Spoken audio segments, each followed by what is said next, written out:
Buenos días, bienvenidos a Enlaces en 2021. Nos complace muchísimo presentar en esta mañana de diciembre. Tenemos un 4 de diciembre, un sábado. Queremos darle la cordial bienvenida a los fundadores de Canvas Studio, a los arquitectos Alejandro Guillén y a Camila Francés. Ellos fueron graduados de la UCA en 2014 y bueno, ese mismo año fundaron su estudio de arquitectura, generando propuestas innovadoras e interesantes, ya que en su proceso de diseño ellos involucran también un proceso de exploración e investigación, diagnóstico, antes de generar la propuesta. Canvas tiene proyectos desde el diseño del producto, han prototipado, hasta el diseño del paisaje, ¿verdad? Pasando por las edificaciones y la rehabilitación comercial. En 7 años, menos quizás, han logrado consolidarse y acumular experiencia en diversos tipos de proyectos. Esto no es fácil y requiere mucho compromiso del equipo de arquitectos, ¿verdad? Entonces, eso es lo que yo subrayo. Pero para poder conocer un poco más sobre el trabajo de Alejandro y Camila, esta mañana pues me acompaña Alejandro y bienvenido Alejandro. Sí, quiero hacerles la siguiente pregunta para comenzar esta conversación. ¿Cómo podrían ustedes definir el proceso de diseño y cómo definen su obra? Gracias, gracias Lisette, ¿no? Encantado de participar y de que nos haya invitado. Para nosotros es un gusto compartir un poco de lo que hemos hecho en el estudio. Bueno, primero, quizás para comenzar un poco hablando del estudio, retomo un poco las palabras suyas, Lisette. Lo fundamos en 2014, como usted lo decía, casi recién graduados. Debo de comentar que, bueno, Camila, desde que se graduó, desde que se iba a graduar, quería crear un estudio con un socio, casi que recién graduada. Y de mi parte, mi sueño era crear un estudio después de haber egresado y haber trabajado en un par de oficinas más, quizás como ahí por los 40 años. Y lo pensaba solo, debo decirlo. Pero cuando Camila me hizo la propuesta, recién graduados, que debo decir que ella fue la iniciativa, pues me animé y le dije, bueno, démosle, no veo por qué no trabajar juntos. Lo miraba como a largo plazo. En ese momento cada uno estaba trabajando en empresas separadas. Camila estaba con el arquitecto Paredes Padre y yo estaba en Civitas. Y le dije, bueno, démosle. Para no hacer larga la historia, el primer proyecto salió más rápido de lo que esperábamos. Nos recomendaron para hacer inicialmente, que esa fue la historia de este proyecto, un video para un proyecto. Y dijimos, bueno, vamos a verlo, vamos a ver al cliente, a ver si le parece y trabajamos juntos. Pues resultaba que no tenía diseño. Él quería un video que era su producto final, pero para hacer el video había que hacer un diseño. Entonces así fue como al final logramos conseguir nuestro primer proyecto, que fue en finales de 2014, que fue el club de tenis de Tuscania, que se llama Quick Tennis inicialmente y ahora se llama Academia Hermanos Arévalo, una cosa por el estilo, pero le cambiaron el nombre. Fue nuestro primer proyecto y ahí fue que comenzó a despegar un poco el estudio, pues hasta llegar a formalizarlo y hasta el día de hoy, desde 2014. Y luego, pues en 2000, si no me equivoco, 16, ya formalizamos también la marca a nivel de registrarla. Sí. Si no me equivoco, este fue el proyecto que fue finalista en la Bienal de Arquitectura del Colegio de Arquitectos de El Salvador en el año 2016, ¿no es así? 2016, correcto. Diseñado y construido con contenedores, ¿no? Sí, justamente. Tuvimos digamos, la dicha de que fuera finalista, lo presentamos en la Bienal, justamente el 2016, casi que un año y fracción de haberlo terminado. Fue un proyecto súper interesante, para nosotros fue como el inicio de Canvas. Parte de la idea inicial era, quizás nuestra oficina se va a orientar más al uso de contenedores, pero poco a poco fuimos desarrollando más proyectos, diseñamos más con contenedores, pero no todos fueron ejecutados. Y luego, pues poco a poco fuimos, digámoslo así, desarrollando más proyectos habitacionales, que es como el mayor cantidad de proyectos que diseñamos aquí en Canvas. Creo que idealmente en cualquier proceso, digamos que soñamos con que sea un proceso lineal de desarrollo de proyectos, pero en la oficina lo planteamos de una manera circular, porque realmente es bien difícil en un proceso de diseño tal vez llevar una línea continua. Entonces, para nosotros el punto de partida, como usted comentaba al inicio, es una investigación que para nosotros es como la base de cualquier proyecto independientemente de la escala, en la cual prácticamente investigamos pues, de entrada al cliente, si es un proyecto personal o si es un negocio, cuál es el fin de su visión del proyecto y casi que por qué nos está contratando. Hablamos del presupuesto, obviamente si es una casa vemos el sitio, analizamos los suelos y comenzamos a indagar ciertas variables o determinantes dentro de la investigación, que es como la parte más importante para poder resolverlo al final en un diagnóstico que para nosotros es básicamente el resultado de esa investigación. Podemos usar herramientas como un programa arquitectónico, que aún los usamos. Podemos usar herramientas como el estudio de suelos, el levantamiento topográfico o algunos diagramas iniciales que dan como resultado el proceso de la investigación.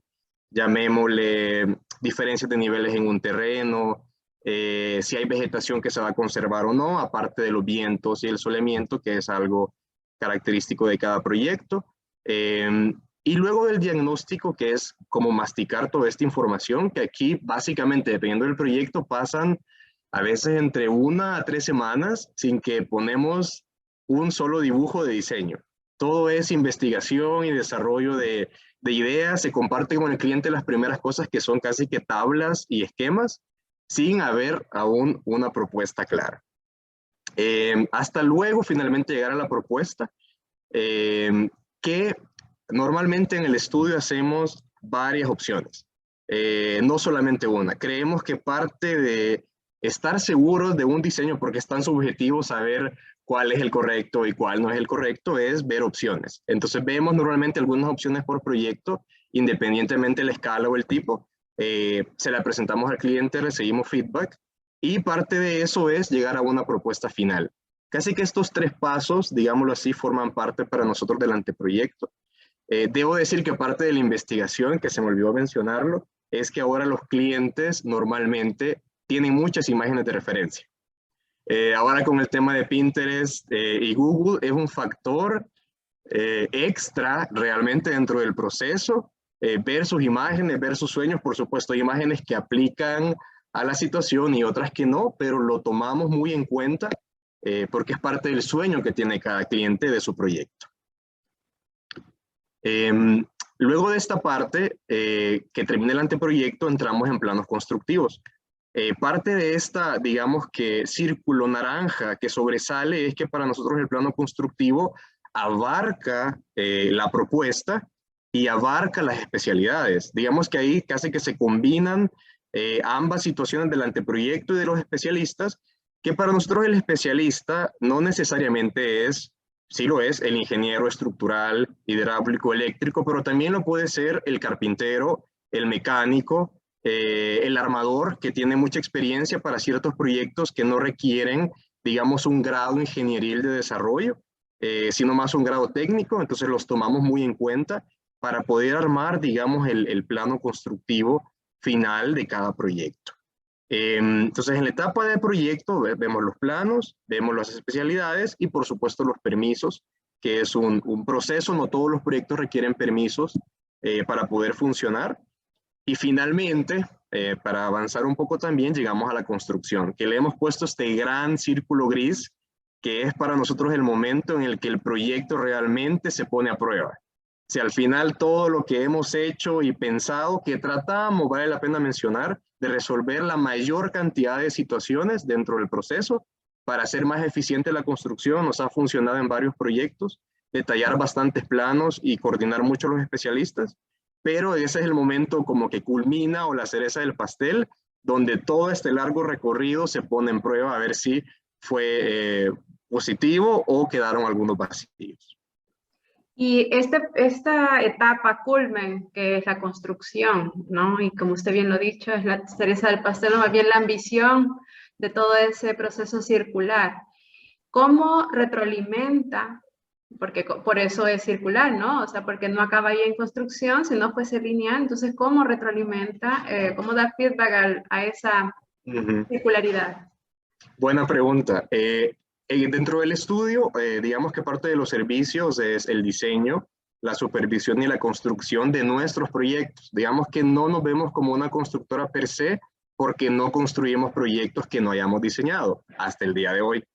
Entonces, parte de la retroalimentación es ver que justamente al momento de entrar a campo, hay cosas que por más que queramos resolver en diseño, no se van a ver, o por ejemplo, sale una piedra en un terreno, o de repente el circuito de un local comercial no funciona y hay que mover tomas.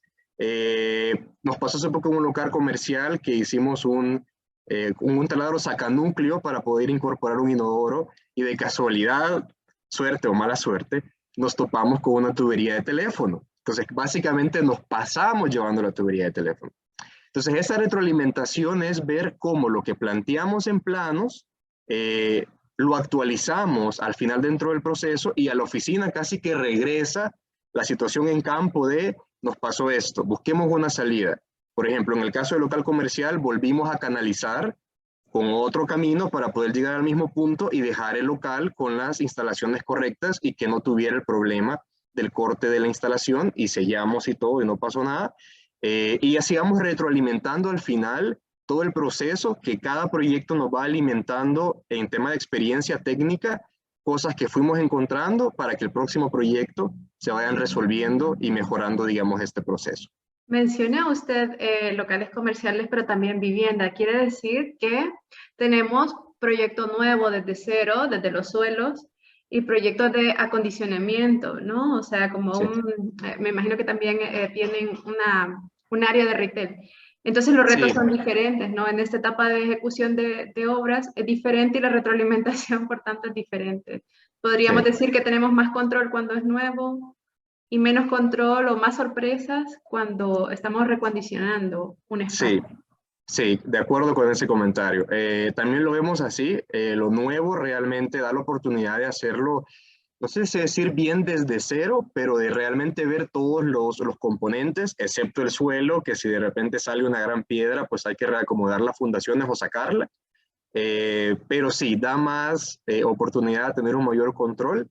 Y aunque eventualmente sucede que alguna especialidad llega a interferir o generar interferencias, pues se resuelve porque se sabe dónde está la mayoría de cosas al momento de diseñar. Parte de lo del proceso que comentaba en el estudio de hacer opciones, este es un mismo proyecto de casa que aún estamos trabajando y en esto se ven diferentes opciones, llamémosle 9 opciones, cambiando pequeños componentes que de repente nos arrojan oportunidades para poder llegar a una propuesta e ir como descartando opciones también con el cliente que no es el camino, digamos, correcto. Por contar algunas, la primerita a mano izquierda era separar los cuerpos, digamos, público y privado para conservar la mayor cantidad de vegetación. En la segunda, que se ve como arriba al centro, incorporamos el parqueo con una calle, el acceso franco. Luego, ¿qué pasa si unimos los dos cuerpos y no los quebramos? Luego, si mandamos la piscina, llamémosle así, a la parte de arriba, y no la dejamos abajo, que es donde pasaba la calle, volver a romper el volumen. Y luego, ¿qué pasaba? Esta propuesta era de una planta como hasta la sexta, séptima imagen. Luego pensamos, ¿qué pasa si subimos al segundo nivel, liberamos más espacio? Que fue al final casi que la de en medio, de abajo, la que el cliente más le terminó pareciendo y nos pareció la más adecuada a todo el equipo. La última no quedó, porque cortábamos el árbol y ellos querían que conserváramos el árbol. Entonces, parte de ese proceso, digamos, de evolución es lo que siempre hacemos para ver un proyecto, ya sea a nivel de desarrollar los anteproyectos, como lo ven aquí, o a nivel de sketch. Porque creemos, como comentaba, que es la única manera, porque el diseño es tan subjetivo, que llegar a poder tener algo de conclusión o que determine cuál es el mejor camino para cada proyecto. No es una reunión del equipo de trabajo, es una reunión con nuestros clientes. A la izquierda está Camila y arriba Francisco, y a la derecha dos de nuestros clientes justamente de este proyecto, que como ven han agarrado papel sketch y lápiz para compartir un poco la idea que tenía en mente. Y estos son como nuestras reuniones al final con los clientes, hacerlos bastante participativos, ya sea física o de manera virtual en Zoom con las anotaciones, pero siempre nos gusta que participen porque parte del proceso es eso y los ingredientes que ellos ponen siempre son importantes para nosotros para llegar a una buena propuesta, digamos, al final del camino. Y hablemos en de esta foto, que me parece que es acción pura, ¿no? ¿Cómo podrían definir ustedes los roles de cada uno en la empresa, puesto que cuando hay dos arquitectos juntos trabajando, Ujú. hay que tener mucha paciencia, ¿no? Porque son dos mentes brillantes ahí intentando ponerse de acuerdo. ¿Cómo definen sus roles? Sí, bueno, inicialmente debo decir que fue un poco complejo definir roles, porque al inicio éramos, como decimos, todólogos, es decir, digamos que la empresa llevaba temas administrativos, que hay que comenzar a ver el tema de Hacienda, etcétera, y casi que los dos queríamos llegar a hacer lo mismo al mismo tiempo. Pero poco a poco fuimos organizando el estudio y básicamente mi rol dentro del estudio es llevar el área de diseño y el rol de Camila es el área administrativa y de construcción. Hasta llegar a ese punto logramos realmente equilibrar de la mejor manera el estudio por el tamaño que tenemos, que ahorita somos 6 arquitectos trabajando, aún logramos con Camila meter cuchara en todas las áreas, pero si hay que tomar una decisión final, digamos, de administración, es Camila quien la toma, yo no puedo meter ahí mi cuchara. Si hay diferencia de opiniones, y en el caso de diseño, pues si hay alguna diferencia de opiniones, tengo que tomar yo la última decisión, pero hemos logrado complementar, porque vale la pena decir que una oficina de arquitectura, quizás inicialmente, pues parte de mi idea era vamos a diseñar todo el día, pero en la práctica no sucede. Obviamente hay reuniones con clientes, que es parte del proceso, y hay un gran tema administrativo de proyecciones, de gastos, de ingresos, que Camila lo lleva a esa área y que toma tiempo verlo. Es decir, parte de nuestro tiempo es ver temas administrativos, que al inicio obviamente no lo pensábamos. Sin duda la gerencia de proyectos, que tiene que ver con el management, con la administración de Sí. recursos, entre ellos el tiempo, es muy importante en un despacho de arquitectura, ¿no? Qué buena Sí. reflexión para la nueva generación. Adelante. Sí, y Camila es la experta en eso. Ahí no me llevo ningún crédito. Ella es quien ve los tiempos, los flujos, las proyecciones, que ha tenido la oportunidad también de tomar varios diplomados de finanzas, de gerencias, etcétera, y pues ha aportado mucho a que el estudio aún siga vivo.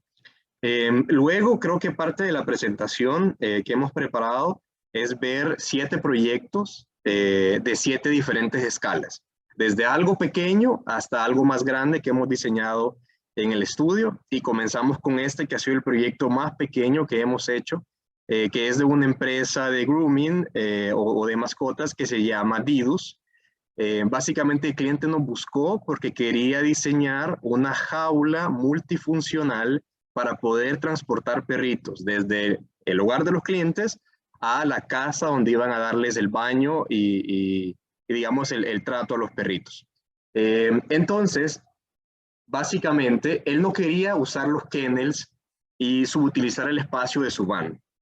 Entonces nos puso el reto de ver cómo en la van que iba a comprar, que este modelo que ven no es un modelo de SketchUp o de algo descargado, literalmente hemos ido a medir la van con el equipo, anchos, altos, huecos, para poder modelarla y que la medida sea lo más exacta posible. Entonces, básicamente la van tiene 3 accesos, el posterior y los 2 laterales. Entonces teníamos que optimizar el uso en el cual voy a poner este axo, en el cual él pudiera llevar perritos de diferentes tamaños, XS, S, M, L, XL, independientemente, digamos, del lugar que lo fuera a traer, armar y desarmar esta jaula. Entonces, básicamente la jaula se compone de 2 módulos, el B, que es el más grande, el que da hacia la puerta trasera, y el A, que da, digamos, arriba y abajo de esta imagen, en el cual el cliente podía básicamente sacar compuertas verticales para tener más espacio horizontal o levantar plataformas horizontales para tener más espacio vertical. Al final quedó encantado porque le cabían hasta 12 perritos pequeños, digamos a tope, y al final la jaula se construyó. No la hemos visto en vivo, debo decirles, no estuvimos nosotros a cargo, pero estas son algunas imágenes que me robé del Instagram del cliente, en la cual la primera a la izquierda se ve un perrito ingresando a la jaula, la segunda ya cerrada, y luego pues ya el perrito, digamos que ya de camino al Didus, que es donde lo van a dar el baño. Digamos que al final nuestro cliente final era la mascota, y cómo ver que, digamos, este cliente tan pequeño o tan grande, dependiendo de la raza que es, se sintiera cómodo y ver temas al final de sistemas de engranajes, de pasadores, al final que no hubiera nada que resaltara para que el perrito se pudiera lastimar, ver cómo los perritos no se peleaban entre ellos, fue parte de los retos, aparte del gran rompecabezas de las piezas para poder generar el módulo. Este es uno de los proyectos, digamos que más pequeños que hemos diseñado. El siguiente, solo por nivel de escala, lo queríamos compartir, que es una cocina que diseñamos para un cliente. Nos había contratado para otro proyecto de su oficina, que era redistribuir su oficina para optimizar el espacio. Lo reestructuramos con paredes de carga y le gustó lo que hicimos y nos dijo, bueno, ayúdanos con la cocina de la casa. Básicamente la cocina, en resumen, tenía, digamos que un problema en el sentido de, lo que hicimos fue darle vuelta a la cocina. Antes la refri estaba arriba y la cocina estaba abajo, pero cuando él quería mover algunas piezas dentro de la cocina, le topaba con los muebles que tenía. Entonces le dijimos, bueno, para resolver el problema, porque la puerta más grande es la de abajo y permite el acceso con la refri, démosle vuelta a la cocina. Invertimos algunos tomas, invertimos algunas cosas, pero el lavatrastos que quedaba al centro lo mantuvimos para no hacer mucho degenere. La cocina al final fue sumamente interesante, la diseñamos con corte blanco al final, un poco de cuarzo y obviamente ver todo el sistema de las aperturas, el tema del cuarzo, de ir a elegir el cuarzo, que fue una experiencia bastante interesante hasta el momento de montarlo. Y al final, esta es la foto de Camila orgullosa con la finalización de la cocina. Esta la hicimos pues ya ha iniciado pandemia y pueden ver al final el resultado del proyecto. Muy bonito. Bueno, voy a avanzar, tal vez por un tema de tiempo y quizás en este me voy a detener un poquito más. Esta es una óptica que acabamos de finalizar hace 2 meses. Básicamente el cliente quería diseñar o que le diseñáramos un nuevo concepto de óptica, en el cual no puedo generalizar, pero la mayoría de ópticas tienen como una barrera ante el cliente en el cual está un mostrador o los lentes posteriores y tienen que pedir el producto para poder verlo o probárselo. Entonces la idea era como romper ese esquema de esa barrera del cliente hacia el producto. Obviamente hay un tema de seguridad y de robo en cuenta, pero que el cliente se sintiera que pudiera tocarlo y no pedirlo para poder observarlo. Entonces tratamos de maximizar el local, casi un 60% para el área de ventas y permitiendo generar al final que se sintiera como una sala de estar o un punto de atención en los cuales el cliente pudiera llegar hasta tocar las gafas.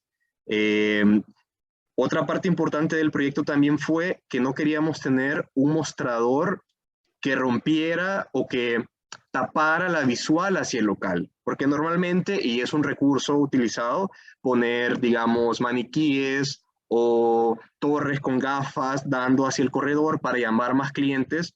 En este proyecto decidimos solamente poner estos 3 círculos a la derecha con 3 lentes y que lo que llamara la atención fuera el local, así invitara al final a los clientes a pasar y no quedarse en el pasillo e ir a probarse las gafas. 2 axos, el local como lo recibimos a mano izquierda, creo que se logra ver un poco, pero en el estudio llegamos hasta modelar o colocar a dónde queda el tablero, a dónde quedan los tomas existentes, se logra ver un poco por acá, porque nos sirve para tomar decisiones al final dentro del diseño. Y a la derecha la propuesta, que es bastante sencillo en el sentido de construcción, digamos, de paredes. Básicamente solo agregamos un consultorio en esta parte de la izquierda y una pared para poder cerrar, o una puerta mejor dicho, el acceso de servicio que está posterior en este local en Multiplaza y habilitar, digamos así, todo el área de ventas en el mayor porcentaje útil. Vale la pena mencionar también que el consultorio lo diseñamos con los, digamos, requisitos del Consejo Superior de Salud Pública para que funcionara y tuvieran la aprobación. Esta es una vista interior con los espacios, digamos, un poco sin barreras para que la gente llegue y se pruebe las gafas. Al inicio, la idea de los clientes era no mostrar marcas de las gafas, sino que en la tele que ven al fondo mostrar las marcas para que la marca fuera la óptica y no la marca, digamos, de los aros o de las gafas.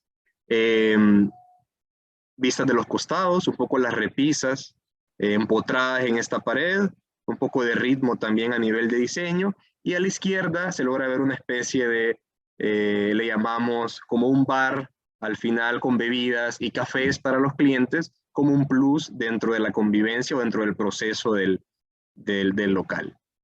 En una vista del otro lado, vale decir que estas lámparas circulares, literalmente bueno, otra vista de las repisas, muestro al final cómo quedó el local ya construido. Ese lo construimos nosotros. Esta foto es literalmente como a medianoche, que fue cuando quitamos el banner del local, limpiamos el vidrio, pues logramos tomar la foto antes de que se aperturara, y las lámparas que ven colgantes literalmente las fabricó uno de nuestros proveedores, es decir, no son compradas en algún lugar específico, se fabricaron con acrílico y con tiras LED porque eran 3 tamaños diferentes que conceptualizamos, un poco también siguiendo el 3 de los aros en fachada, y fuimos combinando muchas cosas con números al final impares dentro del diseño, como 3 espejos, y pudiera seguir de 3 a 5, etcétera.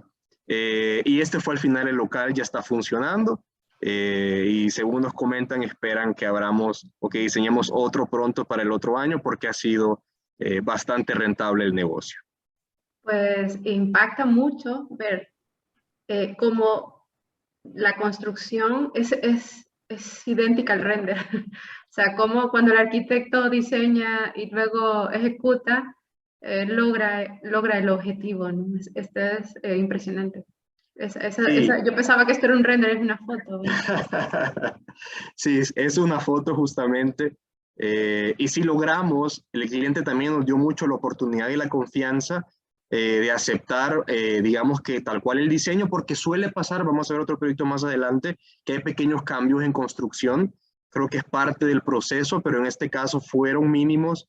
La propuesta le gustó bastante y como ven ahí están ya las gafas, que creo que el producto vale más que el mismo diseño y la construcción, pero se están exhibiendo y gracias a Dios ha funcionado pues bastante bien. Voy a avanzar al siguiente proyecto. Este lleva una escala un poco más grande, que es una casa. Esta comercialmente la hemos llamado TM House. Creo que este proyecto para nosotros fue un gran reto por la topografía.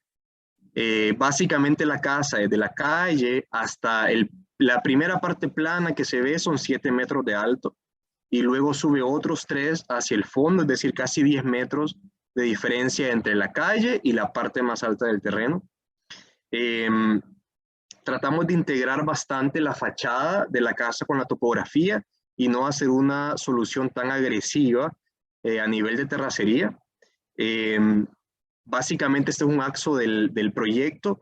Dentro de las ideas que conceptualizamos al inicio era qué pasaba si metíamos una calle lateral en el costado del terreno y subíamos hasta la parte más alta, que es una solución para este tipo de proyectos. Al evaluarlo vimos que los muros de retención eran muy altos, llegábamos casi a 6-7 metros de retenciones y no podíamos al final como unirlos para evitar que la retención fuera mayor y como amarrarlos, porque la calle iba a quedar abierta, al menos que trazáramos algunas vigas vistas.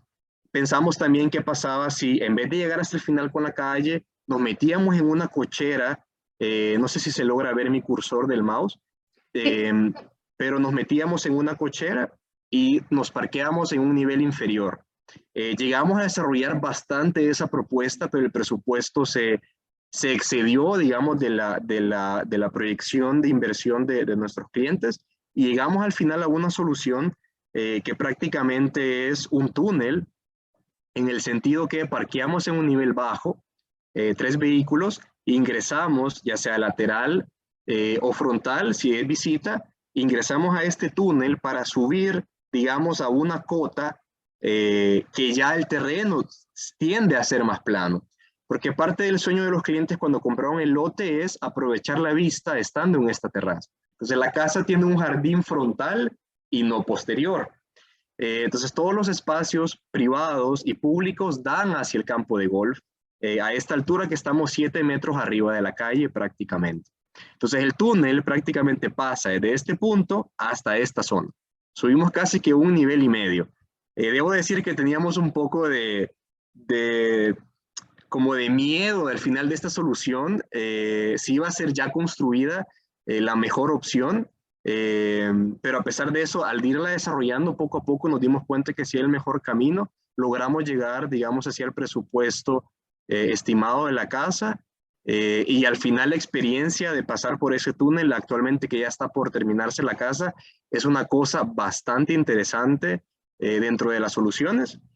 Y entonces llegamos a una especie de vestíbulo, subimos al segundo nivel y tenemos sala, comedor, cocina con vista al campo de golf, un frente de casi 10 metros útiles de patio con su piscina, área de servicio en la parte posterior, también con un estudio.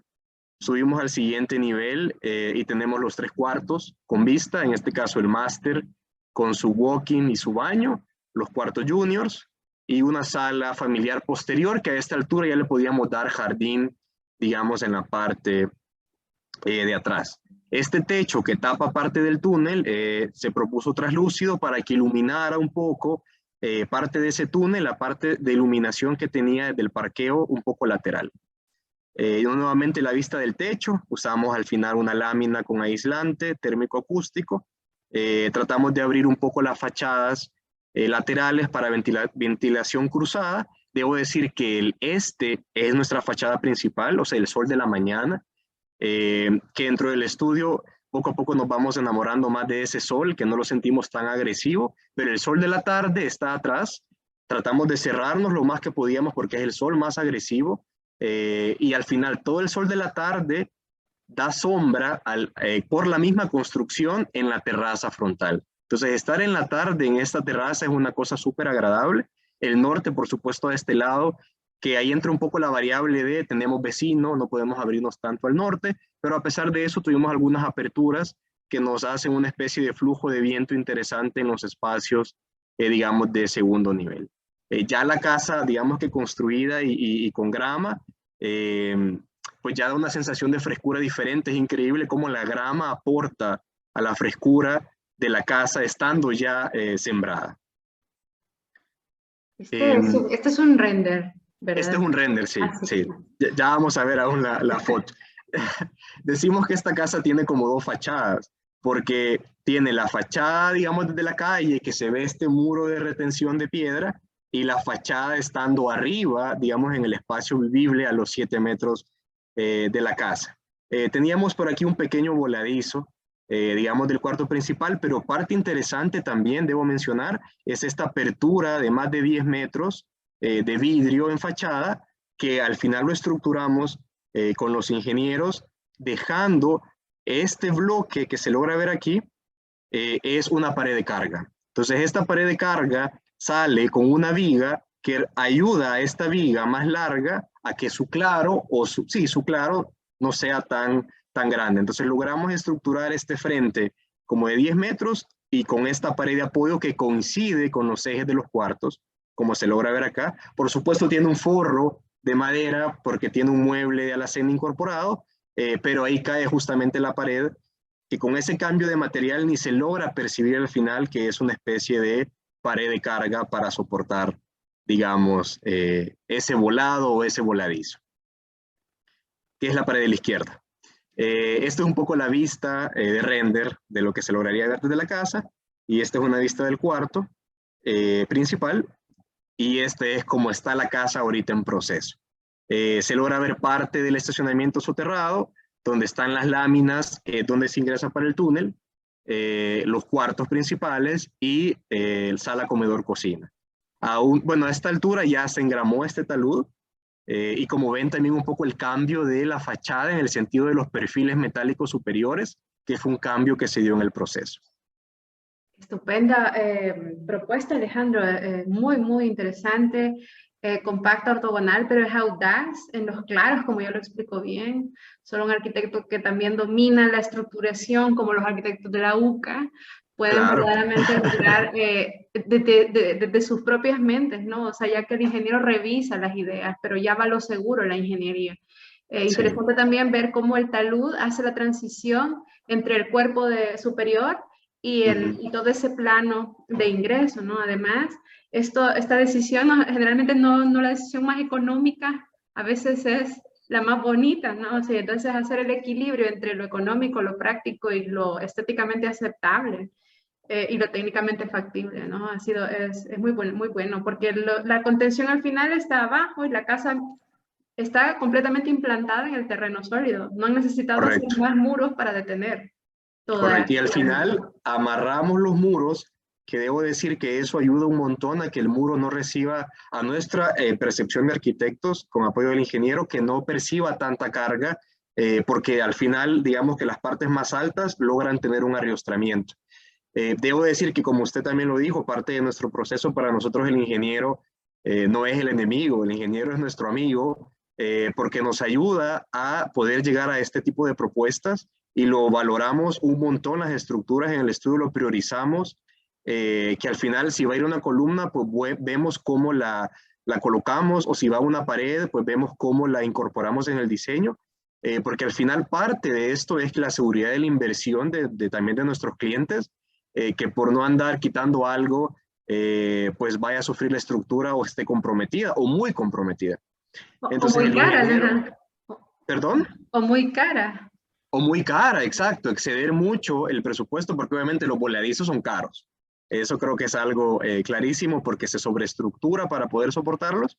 Y entonces sí, el ingeniero para nosotros es parte importantísima. Casi que es una conversación de tira y encoge. Hay cosas que cedemos, otras que luchamos, hasta poder llegar a una buena propuesta. El siguiente proyecto que les quiero compartir es digamos, uno de categoría de salud. Este lo hicimos en plena pandemia. El edificio que ven ya estaba diseñado y construido. Nos buscó una desarrolladora que quería montar o habilitar el edificio con un centro de fertilidad en el segundo nivel y alquiler de clínicas en el primer nivel. Es como un centro médico. Eh, Fue bien interesante el proyecto porque al inicio nos llamaron de la desarrolladora para que les apoyáramos con una distribución de clínicas en primer nivel y en el segundo un centro de fertilidad con un programa bastante sencillo. Y dijimos, bueno, está bien, hagámoslo. No sonaba muy complejo. Luego de tener la primera reunión con la doctora, que es la que iba a usar el centro de fertilidad, el programa arquitectónico, por decirlo así, incrementó considerablemente. Nosotros íbamos con la presentación de distribución de clínicas sencillas y una recepción y comenzamos a incorporar espacios como quirófanos, andrología, embriología, toma de muestras, enfermería, áreas de recuperación y comenzamos a sumar un montón de espacios que debo decirles que después de la primera reunión yo pensé, esto no va a caber ahí. Es decir, es una gran lista de espacios. Pero tomamos la mayor cantidad de notas y parte en este proyecto influye un montón la investigación del arquitecto, porque obviamente no somos expertos en todo. Yo digo que el arquitecto es generalista, es decir, sabe todo un poco, pero se especializa o trata de investigar lo más que pueda para dar una buena propuesta y se apoya obviamente en este caso en el cliente, que es el que sabe lo que necesita y sus procesos. Y agarramos toda la información y comenzamos a investigar y nos pidió también que nos aseguráramos que el centro de fertilidad lo aprobara el Consejo Superior de Salud Pública. Debo adelantarme que ha sido el primer centro de fertilidad aprobado en El Salvador, entonces digamos que al final lo logramos. Aún a veces digo, no sé cómo lo logramos, pero lo logramos, porque fue un proyecto bastante retador, pero básicamente tenemos la recepción en segundo nivel. Tratamos de utilizar un poco colores o tonalidades pasteles, un poco también por el target o el cliente que iba a usarlo. Un enchape, al final pasamos de madera natural a un enchape por un tema también de presupuestos, porque obviamente lo que está atrás de esto es una gran cantidad de equipos médicos, que es lo que va a hacer funcionar al final el proyecto. La vista del quirófano, que Tuvimos que investigar hasta los metros cuadrados mínimos para que fuera aprobado. Un tema de accesos que por supuesto el cliente, que era la doctora, ayudó mucho a poder armar todo ese rompecabezas, que ya se los voy a mostrar. Una sala de reuniones común para atender a los clientes. Y bueno, esta es la planta. Este es el primer nivel, digamos, de la clínica, que es parte del negocio, el modelo arrendar. El primer nivel, tenemos 3 clínicas en la parte aquí, digamos, de la izquierda, una recepción para estas clínicas, no para el centro de fertilidad. Cada clínica con su consultorio, algunos logramos incorporarle baño también, que lo necesitaban. Básicamente esta quedó sin baño, esta con una clínica más grande, y todas sus utilidades, llamémosle kitchenette, área de comer, bodega, servidores, el tema de seguridad o la seguridad del edificio, y los desechos al final que quedaran lo más cerca posible a la calle.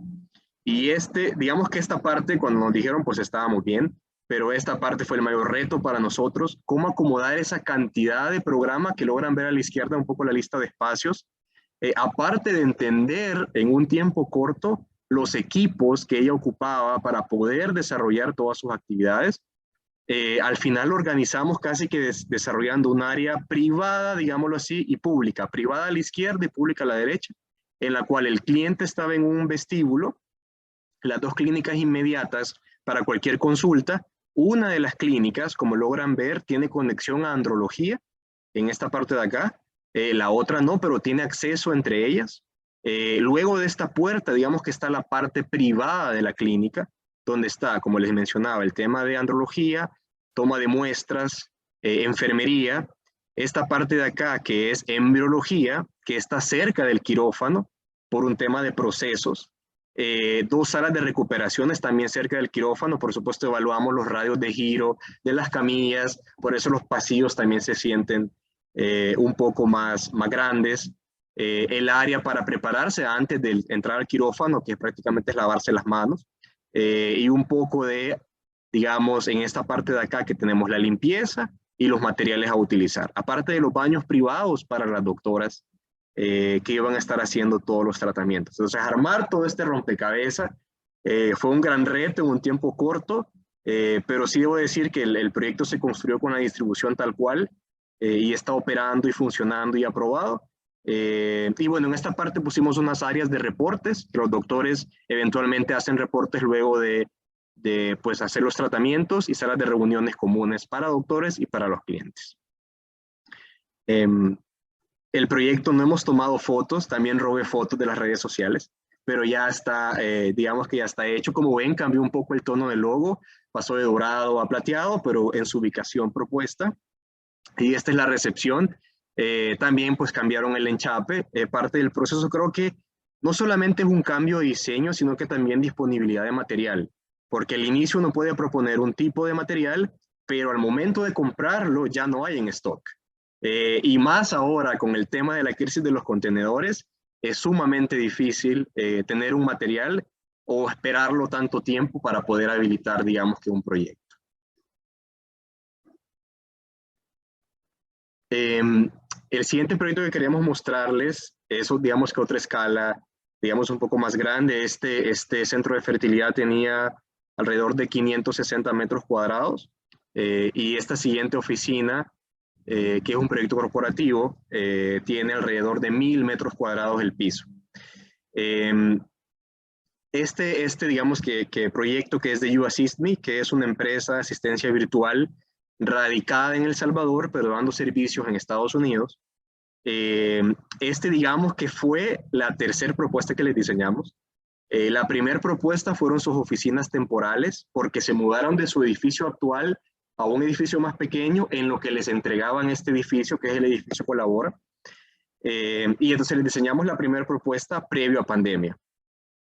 Debo decir que previo a pandemia la propuesta no fue aprobada por la Junta Directiva, que es esta, la primera propuesta, pero la segunda propuesta sí la aprobó Junta Directiva y fue la propuesta que se construyó. Lo que les quiero contar también es que esta es la primera propuesta previo a pandemia, en concepto, que es como el esquema tradicional de oficina. Evaluamos los diferentes usos dentro de la oficina. Básicamente el área de welcome, que es como el vestíbulo, que ocupaba un 6% de toda la huella. Lo que ven en blanco son algunos vanos que tenía el edificio y elevadores. El área de Connect, que para nosotros eran salas de reuniones, donde los equipos se podían reunir para conversar o organizarse. El área de aprendizaje en este momento previo a pandemia era porque la gente llegaba, la capacitaban dentro del piso para poder comenzar a incorporarse al equipo. Y el área de Perform, que eran los puestos de trabajo físicos, los comunes de cualquier oficina, de tanto por tanto y la mayor cantidad de escritorios que podamos colocar, siempre respetando, digamos que circulaciones mínimas. Esta fue la propuesta antes de pandemia. Luego de pandemia nos volvieron a llamar y todo cambió. Como ven, básicamente el área de Perform, que son los puestos fijos, se redujo a un 14%, de un 64% a un 14%. Es decir, que el concepto de la oficina, del negocio, cambió considerablemente, porque ahora, básicamente, antes de pandemia, cuando ellos ya se estaban cambiando de oficina, decidieron mandar a mucho de su personal a hacer home office. Y ya comenzaron ellos previo a pandemia con el home office, entonces no estaba todo su equipo en oficina, porque se redujeron. Vieron el potencial del home office y aparte que estaban con un crecimiento exponencial, entonces decidimos que en vez de tener tantos puestos fijos, ¿por qué no tener puestos de gente que solo llegue a reunirse, a organizarse y no está a las 8 horas, sino que se reúne con sus equipos o van a trabajar porque se aburren desde casa y luego se retiran? Entonces el área de conexiones pasó a ser el 75% versus el 13% que era antes. Entonces la oficina ya no se volvió como un lugar de estar 8 horas, sino que le llamamos como You Assist Me as a Destination, porque la gente llegaba solo para reunirse o para trabajar un rato y luego retirarse. Las áreas azules son donde están los clientes, porque tienen que estar en su empresa la mayor parte del tiempo, y el área operativa. Y el área de aprendizaje también se redujo mucho. Esta planta, bueno, antes de pasar a la planta, analizamos el usuario, también por un tema de COVID, quienes pasaban más tiempo en la oficina, que eran los residentes, los nómadas que llegaban a los espacios de conexión, que su estancia no era mucho, el de aprendizaje que llegaba solo a aprender y luego se iba a casa, y el de control remoto, que es el que no pasaba en oficina. Y comenzamos a evaluar como quién pasaba más y quién tenía hasta más probabilidades de contagio en ese momento que estábamos en una gran crisis del COVID, y cómo lograr que la oficina obviamente funcionara con el concepto de hacerlo como un destino y no una permanencia. Esta es la planta al final arquitectónica, los 1000 metros cuadrados del piso. Resumido este espacio de convivencia, que vamos a ver algunos renders que al final eran sofás, casi que parecía un café, en el cual llegaban y se sentaban y conversaba todo el equipo. Teníamos hasta un proyector en algún punto colocado en una viga metálica para que pudieran hacer presentaciones comunes, y varias salitas de reuniones, como lo ven en la parte inferior. Se ocupaban más privacidad o salas grandes. Arriba espacios de usos múltiples que se podían unir mediante puertas biombos o plegadizas. Y aquí en esta parte, pues el área de los clientes. Tratamos también de optimizar la iluminación del norte, que está hacia la derecha, para que ingresara iluminación natural y no tener tanto consumo, digamos, de luminarias. Se hizo un cálculo, digamos, de lúmenes para estar seguros que la propuesta sí fuera la más óptima.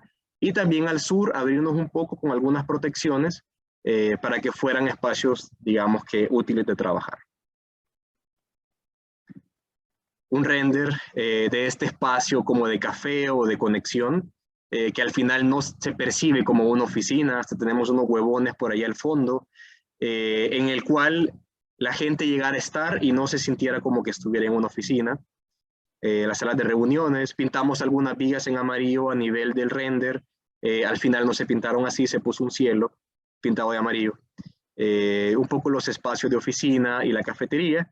Y esta fue una foto que tomamos de intrusos, porque fuimos a una reunión con los clientes para ver otro proyecto y tomamos fotos de cómo quedó al final. Pues ya el proyecto al final está en estas salitas pequeñas que le llamamos U-Boxes, y todo este espacio de convivencia, que al final esta foto digamos que es muy parecida a este render a nivel de perspectiva. Y ya está funcionando, digamos, el piso. Aquí ven algunas cosas de los colaboradores que al final llegan, ponen sus cosas sobre la mesa y se van, casi que no hay muchos casilleros. Y aquí hay un amigo, se le ven aún los pies, trabajando, digamos, en esta sala. Y el proyecto pues ya está en operación. Y para ir finalizando, este ya es el último, iré un poco más rápido. Este fue un proyecto, digamos, de escala más grande, es un terreno de 30.000 metros cuadrados en el lago de Coatepeque. Básicamente nos buscaron para diseñar un proyecto habitacional privado. Parte del terreno es que hay 30 metros de diferencia entre la calle y el lago a nivel de altura. Comenzamos a analizar un poco los componentes existentes como la vegetación, que aunque se ve súper inmontado, los árboles reales que tiene son los que ven en verde. Un poco lo físico, había un sendero alrededor del terreno que lo usaban las personas también hasta para chapodar el lote, lo cual nos pareció súper interesante. Analizamos un poco, digamos así, la escorrentía del proyecto, nos ayudó un ingeniero hidráulico, por supuesto, para saber a dónde pasaba y qué hacer, porque arriba de la calle también hay otra montaña. Analizamos las pendientes, en rojo, por supuesto, la parte con mayor inclinación, en amarillo la parte como con menor inclinación, pero aún así había diferencia de nivel. Y también en ese momento salió dentro del proceso un nuevo requerimiento del Ministerio de Medio Ambiente, en el cual en la parte azul nos permitía hacer un poco de desarrollo y en la parte verde no hacer nada, estaba totalmente restringido. Y en base a todos estos análisis llegamos a esta propuesta de búngalos separados, independientes, y una especie de búngalo casa central, con toda esta área al final de convivencia y un muelle.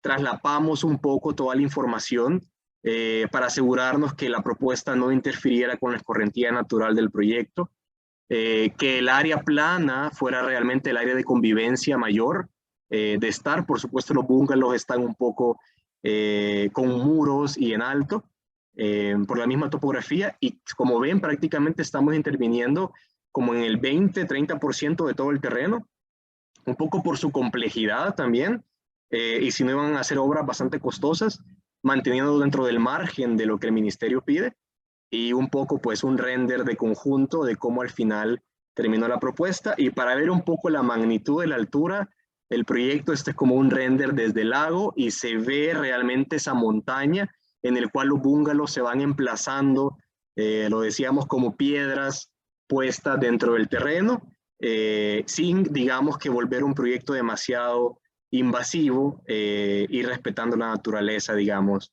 de este terreno específico. El proyecto no siguió, digamos que no se construyó por un tema de la familia, pero sí logramos finalizarlo a nivel, digamos así, de plan maestro o de conjunto. Creo que con eso termino mi presentación. Básicamente los 7 proyectos y como compartir un poco las diferentes escalas que al final un arquitecto puede trabajar dentro del ejercer o del trabajo profesional. Muy bien, muchísimas gracias por compartir con enlace su obra. Pero para finalizar, y antes de agradecerle finalmente a ambos, ¿qué perspectiva de futuro tienen como empresa? Y también concatenando esto, que ya lo hemos podido ver, la pandemia les hizo, fue una variable adicional, ¿no? A los proyectos, algo que les hizo replantear, reformular, y algo muy interesante, que es actual, es coyuntural, sí, pero que también es parte de nuestra vida hoy en día, ¿no? Entonces, esta perspectiva de futuro, pero también concatenada con cómo observan ustedes que es el ámbito en nuestro país para un despacho de arquitectura. Bueno, yo creo que parte también de la oficina es ver cómo nos estructuramos poco a poco. Decimos que estamos como en constante evolución, viendo cómo nos organizamos de la mejor manera, porque a medida vamos tomando más proyectos, obviamente vamos creciendo a nivel de arquitectos y la organización es diferente. Yo creo que inicialmente esperaba tal vez meter mi cuchara en todo y estar dibujando la mayor cantidad de proyectos, pero poco a poco se va volviendo imposible. Y vamos confiando más en el equipo, que la idea del estudio pues es ir creciendo y reorganizándonos y poder incorporar pues a más arquitectos en un corto plazo. La pandemia, debo decir, que sí nos afectó como estudio, digamos a nivel administrativo, no solamente a nivel de diseño. Nos tocó realmente pasar en 2019 de ser 5 arquitectos a volver a ser 2, para poder seguir con los proyectos. Hubo mucho corte de proyectos, teníamos 2 turísticos, se vinieron abajo, era entendible, esto era una incertidumbre la pandemia. Teníamos un centro comercial de mediana escala, también se canceló. Obviamente los locales comerciales estaban yéndose la gente, nadie los estaba usando, no era un buen momento para hacerlo. Y luego nos tocó en este año básicamente volver a crecer, de pasar de 2, básicamente al inicio, a pasar a ser 6 otra vez, uno más de lo que éramos en 2019. Y creo que esa es parte como de nuestra proyección, de tratar de ir creciendo de la manera más lenta, entre comillas, de gente, para que el crecimiento no sea tan exponencial, porque eventualmente va a llegar a algún equilibrio y no queremos que sea tan drástico. Y bueno, a nivel de estudio de arquitectura y a nivel de El Salvador, creo que hay muchas oportunidades, honestamente, para poder desarrollarse como un arquitecto, como un estudio. No debo decir que el fin del arquitecto debe ser siempre montar un estudio. Hay 2 opciones: o también se suma a un estudio o se monta su propio estudio. Creo que ambos es respetable. Como arquitectos también hay muchas cosas por hacer, no todo es diseño y construcción. Y creo que depende mucho de lo que a la gente realmente le apasione, porque es una carrera bien demandante, con mucho tiempo de trabajo. Así que creo que esas son un poco mi percepción de Canvas.